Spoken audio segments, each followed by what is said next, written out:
My name is David Galavotti. I go by Davo. You might know me as Pixelvid on social media.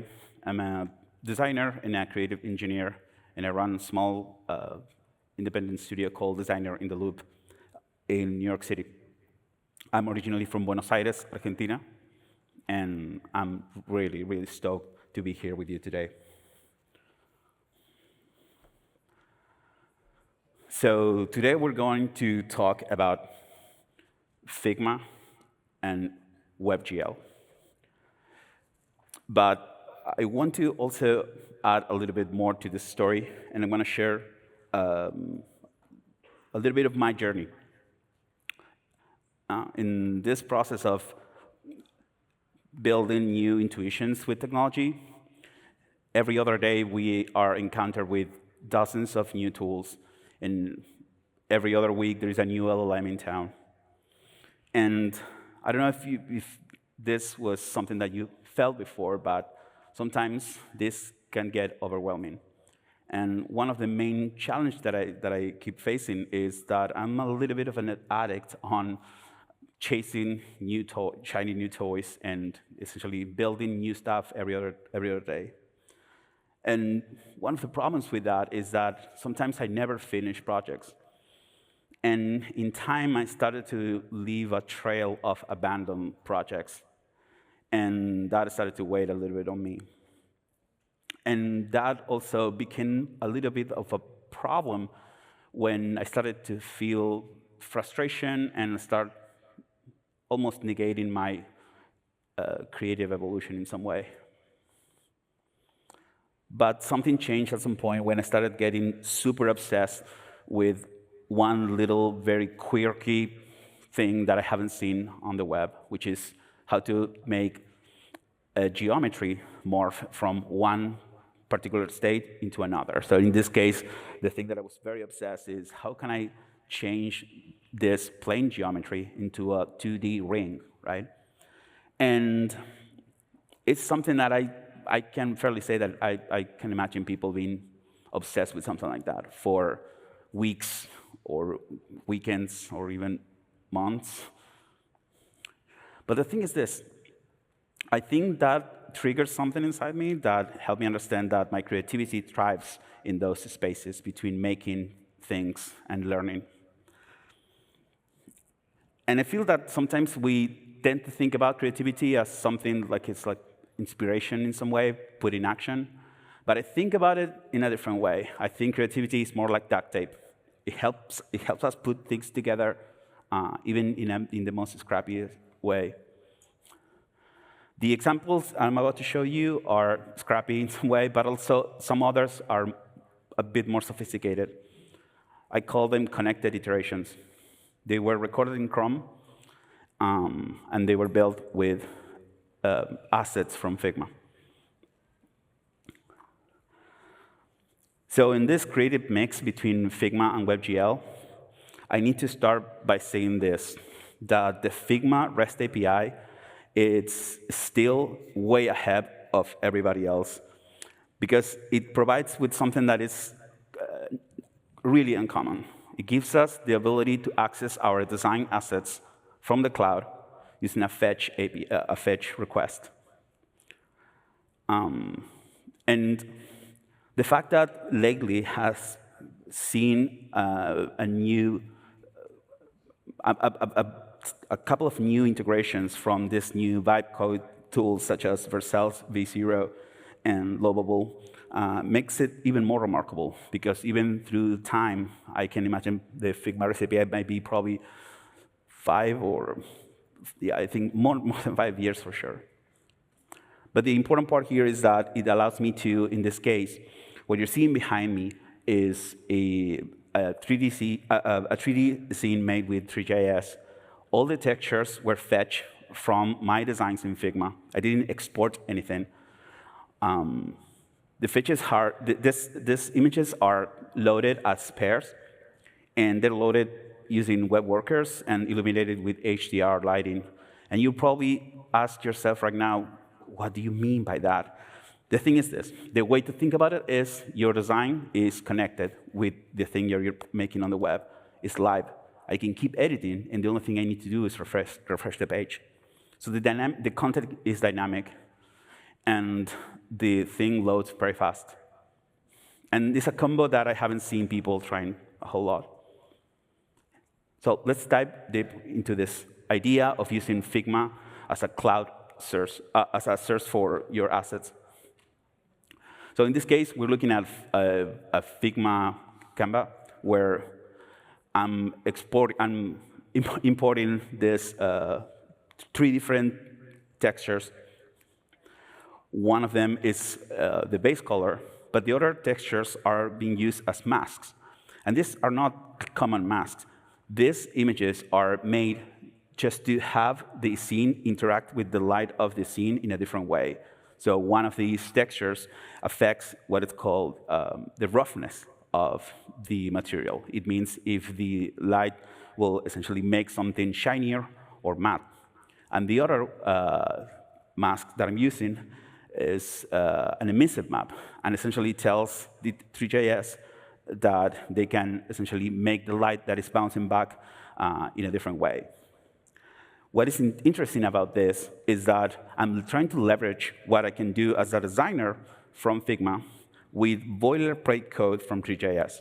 So there is nothing fancy here, no weird shaders or anything. This is just your texture loader doing its thing, and you have a ton of control as a designer creatively.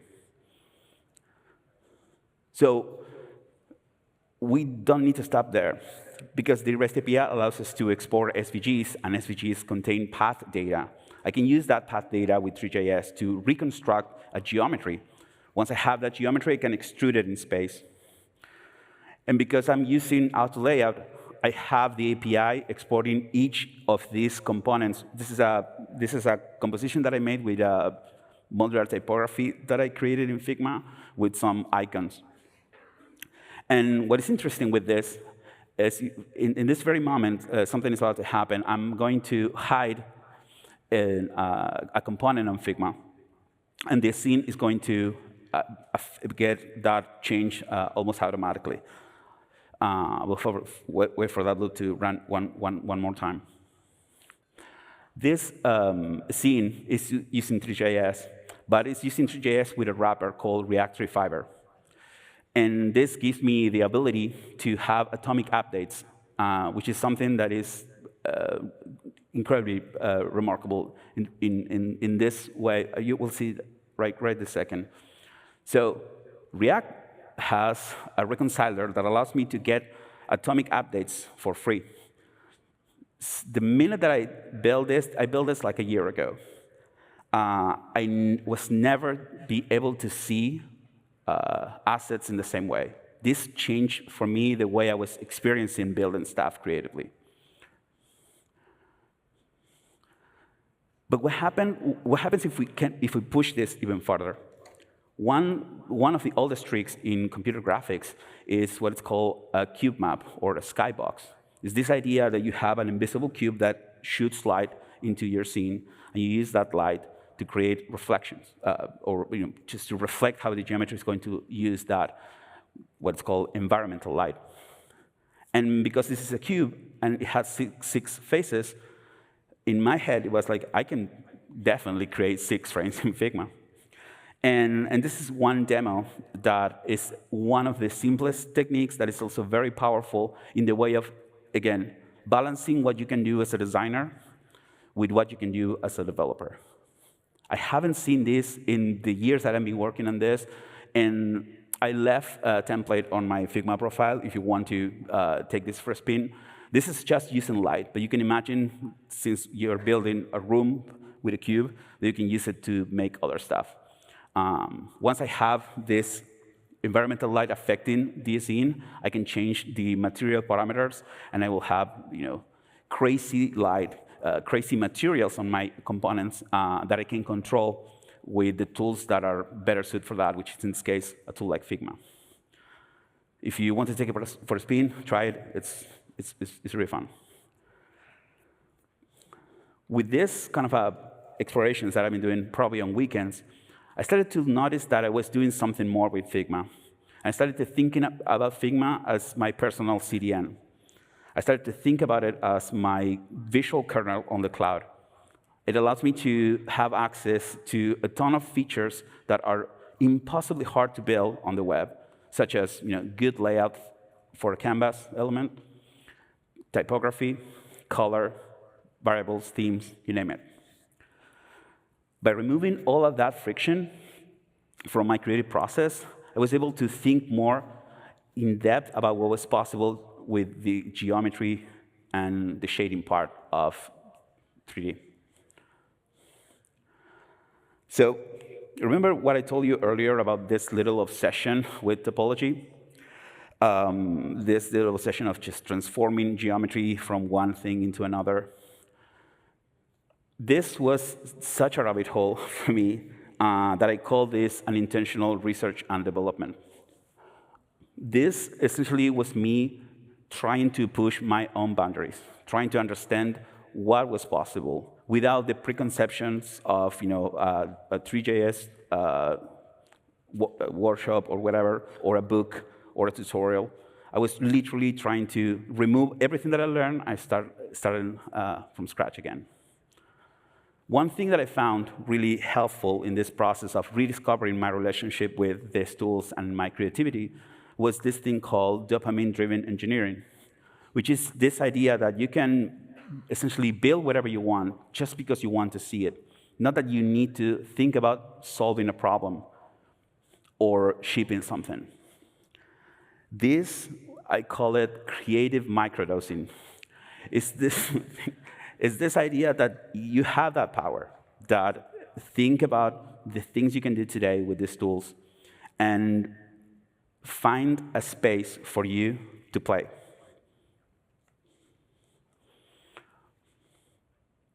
This is a collection of, kind of curated, of some of these experiments as I was trying to understand what mesh bending is. I documented and annotated over 100 different ways to do this, and I personally think I haven't found just the right algorithm to do it. Each thing taught me something new about 3D geometry, about UV mapping and shaders. And at some point, to be completely honest, the goal changed from trying to chase that perfect algorithm to start exploring, literally, the problem space itself. It's a catalog of stuff that didn't work. One of the things that I knew from gaming, and I knew for other work that I've been doing with Blender, is this idea of level of detail. This notion that you want to produce high-quality geometry and textures when something is close to the camera. But when it's farther away, you need to understand that you are able to change the resolution of that, because if not, you are essentially wasting computation. And when you are working on the web, you need to be incredibly mindful about that. For instance, the example on the right shows one little trick based on the same idea that I use with the Figma API. The Figma REST API allows me to export assets at different scales. So if I have a way to optimize those assets, and I use this technique called LODs, what I have is a way to say, if I'm farther away of the camera, or if I'm loading the thing for the first time, I don't need to load the highest resolution. And then progressively, I can change it immediately. And this allows me to really play into how textures looks, when I compose things this way, if I need to add typography, at what point something is readable or not. These experiments gave me a ton of new intuitions and a ton of new, I call trade-offs. And in this process of rediscovering my creativity, one thing that I learned is that I needed to think or reframe these things that I was feeling about abandoning projects. And the irony was that I was essentially typing work in progress all the time, almost like a disclaimer. And then I realized that this was a very powerful thing for me to start wearing, almost like a badge. It was a way for me, as I said earlier, to give me permission to explore without the pressure of shipping something. This work in progress thing became a little bit of a philosophy or a principle, something that helped me move away from the unconventional ways of learning, this open-ended, non-linear path of finding what I was able to do. And in this kind of a new framework, I borrowed this aesthetic of test cards. This used to be signals that were transmitted when we have analog television. The folks that are running the show, they're using these things to calibrate their cameras. But this idea is, I was doing this as a way also to understand how the transparency of these materials were affected by, something that is like a standard. But for me, this was a metaphor of me calibrating myself, calibrating new creative intuitions, and understanding that, maybe there is a way for me to start thinking about this, not in such a negative way. This is one of probably the largest collection of these little experiments. These things, essentially, inside of each of these strips is a mini design system that have, for instance, different block sizes, different typographies, icons, colors. These things are things that I use to fully understand what I was able to do with geometry. And one of the things that I learned is that sometimes you need to just take a step back and let your creativity and your curiosity take the wheel. Sometimes you have an idea, but you need to simmer down. You need to let that idea brew a little bit more. And when you record your failed experiments in low-resolution videos, they also make for really good content. In this case, to help me understand how to make a bento grid on 3JS. But one of the things that I noticed is that there is this gap between the intuitions that I have as a designer working with products and this new space of 3D. And I started noticing that that tension between moving from one Cartesian domain into this, Cartesian in 3D plus radial domains, there were things that I was essentially needed to learn without the need of thinking about, I need to use this for this. Just let the moment of play help you and guide you to where you need to go. So driven by curiosity, this was some sort of bridge. One of the things that I want to give you as some of the nuggets that I found is you want to annotate to learn, and you want to document to discover. This idea is that you can use something that is called code journaling. Essentially, you use comments to essentially take the experience of building that and put it in the code. And on the other hand, the document to discover is this idea that you want to document your code, but you want to do it in a way that expresses the ability of the things that you're building, the components and APIs, to interact with other parts. You can start building that in a way that is going to inform intuitions as a designer and also as an engineer. So in this specific case, and I'm probably running a couple of minutes behind, this is, I built this as a metaphor of me learning, but also this was such a complicated little thing to build because, even if it looks simple, when you're doing this type of helicoidal things, it's not that you can just pass a texture and call it a day. It doesn't work that way. In math, when you try to spin something like that, almost like a spiral staircase, textures tend to essentially stack up at the poles. So I banged my head around to try to have full control on the way the texture was repeating. And then I realized that I was playing with spring mechanics at some point, and I learned that I was able to essentially use that spiral and then use that spiral to draw a bunch of dots. And those dots, I can distribute them, and I can use those dots to draw another curve. And that is the type of workaround that you will find yourself into as you essentially liberate yourself from your kind of traditional mental models.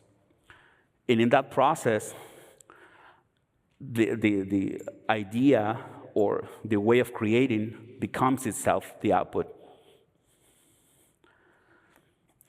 And this is probably kind of one of the most complicated things I've ever built, and it will probably kill your laptop.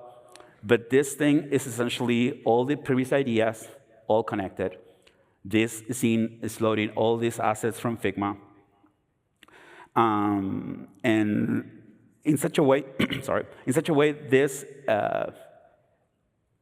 made me realize that the journey was never about the tools. It was about working, like working with your curiosity, working on your creativity, as a challenge for you to find yourself, find on you what is that dopamine-driven thing that makes you explore things that are, in a way, uncharted, to reframe those failed attempts as open-ended exploration. And in a way, since this summer of vibe coding is almost there, I really want you to have fun, but also use your creativity. But you need to cultivate it and kind of protect it in a way, because I think that creativity is the endless canvas. The rest is implementation details. Thank you.